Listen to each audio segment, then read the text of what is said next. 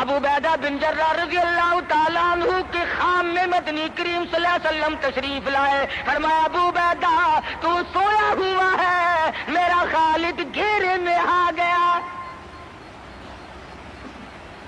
گھبرا کے اٹھے, شور مچایا, لوگوں جلدی کرو پہنچو, خالد گھیرے میں ہے. حضرت خالد کی بیوی ام تمیم سنتی ہے, کہنے لگی نہیں مجھے یقین نہیں آتا, میرا خالد گھیرے میں آنے والا نہیں, آ ہی نہیں سکتا. گھر میں کھڑی ہو کر چاروں طرف نظر مارتی ہے, دیکھتی کیا ہے, وہ ٹوپی جس میں امام الانبیاء محبوب کبریا حضرت محمد مصطفیٰ صلی اللہ تعالی علیہ وسلم کے منہ مبارک رکھے ہوئے تھے, وہ بھول آئے. ام تمیم کہتی ہے خالد تو ضرور گھیرے میں آ گیا, تیری ٹوپی یہاں رہ گئی.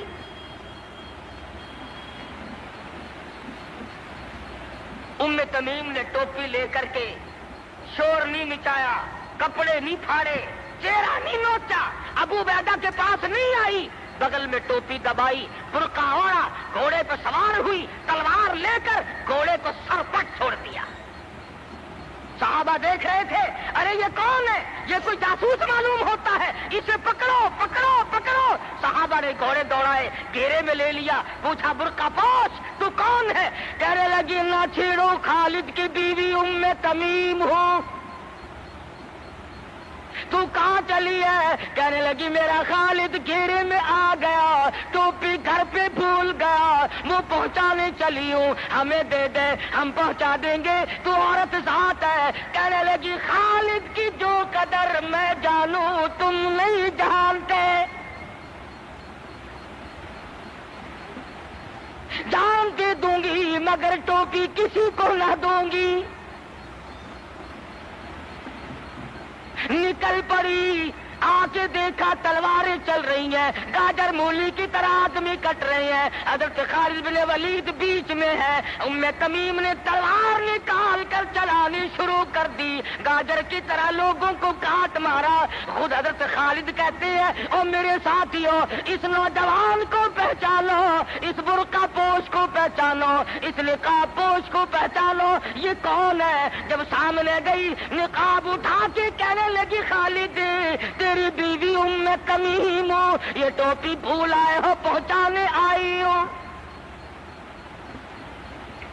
اور کراچی کے مسلمانوں, تم نے کبھی سوچا نہیں خالد کے سر پہ نبی کی ٹوپی نہیں, جس میں نبی کے بال رکھے ہوئے تھے, وہ گھیرے میں آ گئے. آج تیرے پاس قرآن نہیں, تو گھیرے میں ہے. وہ ٹوپی گھر پہ بھول آیا تھا, تو قرآن کو مسجد میں قید کر کے آیا, آج تو کفر کے لرزے میں پھنسا ہوا ہے, تو گھیرے میں ہے, تجھے کوئی نہیں نکال سکتا اللہ کے قرآن کے سوا. تم کتنی عسکری طاقت بڑھاؤ, تم تعداد بڑھا لو, تم چھوٹے بڑے زور لگاؤ, کتنی تم کوشش کرو, خدا کی قسم جب تک تم اللہ کا قرآن لے کر کے نہیں بیٹھتے, اس وقت تک تمہارا گھیرا نہیں ٹوٹ سکتا. تم نے اللہ کے قرآن کو مسجد میں قید کر دیا.